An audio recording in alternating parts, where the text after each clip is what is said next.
the early diagnosis for autistic, it seems like very important. So when the parents they suspect their children have maybe autistic sign, what should they do? Okay, the diagnosis is of course important because this will lead to treatment for the child, and the earlier the child is treated, the better the outcome will be for the future. Of course, referring to the correct specialist, whether a doctor or a child psychologist, is important. There will be signs and symptoms that the child may not be behaving normally, like I said earlier. The behavior is a little off, there's no eye contact, the child doesn't mix with other kids. All this time we should give some kind of suspicion to the parents that they should be asking their pediatrician to have a look and also see if the child is on the autism spectrum disorder. And once the child has been diagnosed by the proper professionals, then they can be put on the kind of planned treatment, because there are specialized treatment programs for different severity of the condition. They have specific people who can treat via behavioral methods or by teaching them how to interact with society or with other kids or adults. So proper early intervention will be the way forward. Dr. Chua, since there is no cure for autism, so is there any other viable options to manage the autistic symptoms? Like I mentioned earlier, the main causes are actually genetic mutations, which happens long before the child is born. But then there are possible treatments that can actually improve on the conditions the child is born with. For example, if the child has a nutritional deficiency because of the mutation, intervention with nutritional, I would say, supplementation like folic acid, vitamin B12, and this has been shown to improve on the mental development of the child. The other thing that has been tried and found possible improvement in kids with autism is because the child's gut microbiome, that means the intestinal bacteria of the child is different from normal kids. Treatment with probiotics may also improve on the child's mental development, and hence proper diet diversification by the parents or manipulation by the parents may eventually lead to better mental development. With regards to environmental toxicity of pollution, it has been also postulated that heavy metals like mercury and lead can affect and cause autism. And by detoxifying these heavy metals from the system of the autistic child, mental improvement can also be seen. So there are actually perhaps many other different ways of making the child better, which means diagnosing of the condition is important. Doing blood tests, doing certain tests to find out whether the child has any of these conditions may lead to specific treatments. Now, even if there are no other treatments available, we also found that one of the main underlying conditions of these autistic kids in the brain is inflammation and also immune dysregulation of the brain.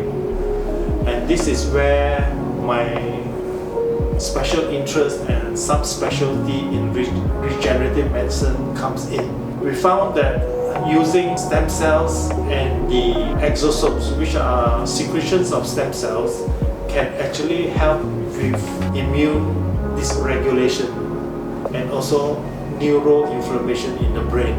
Because stem cells, especially mesenchymal stem cells, has a lot of anti-inflammatory properties and also immunomodulatory properties. So by giving stem cells treatment and exosome treatment, I have seen improvement in these autistic kids. Dr. Chua, you mentioned about neuroinflammation.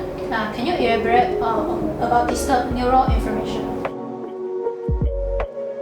Okay, a lot of research and studies have been conducted in animal models that actually exemplify autism in humans, because these animals are bred specifically to show autism characteristics.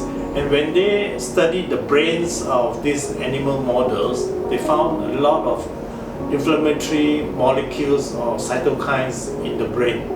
So there is actually neuroinflammation. And not only that, they found that even the immune cells in the brain are dysregulated. They're not of the normal type. Also the numbers have increased.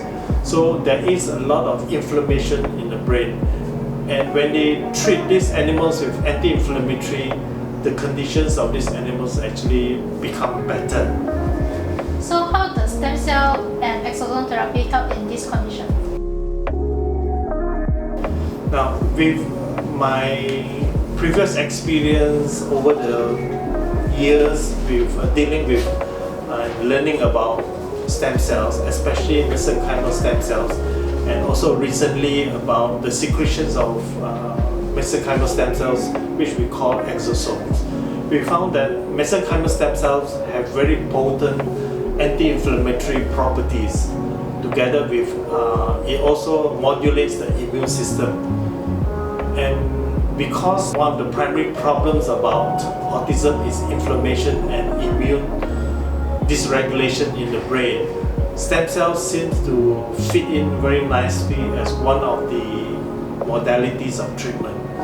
And from my own experience with some of the treatments that I have given, the improvements can be quite dramatic in the sense that the changes that happen soon after treatment can be very astounding. For example, a non-verbal child can speak very soon after the treatment, or the behavior can improve to the extent that he can now do things that he normally would not do, or his violent behavior has now mellowed to the extent that he can interact with people better than before. Dr. Chua, thank you for your time today. Before we end this session, I have a very last question for you. In this treatment set, I've been researching and looking at stem cells and what it does for almost close to 20 years. And with regards to autism and the therapy with stem cells and exosomes, I've seen treatments being done in different parts of the world and found that the conclusion that it does work and it is very safe. But I must say that one must not just seek stem cell treatment from anyone who says they can do it, but must have done in a proper environment, a proper place. And of course, the source of the stem cells nowadays have to come from a licensed company. The most important thing is, of course, to ensure safety of the child. Special thanks to Cytohealth team for arranging this session. It's been my pleasure to always talk about treatment with regards to regenerative medicine and the treatment of several medical conditions, including this special session on autism. Cytohealth.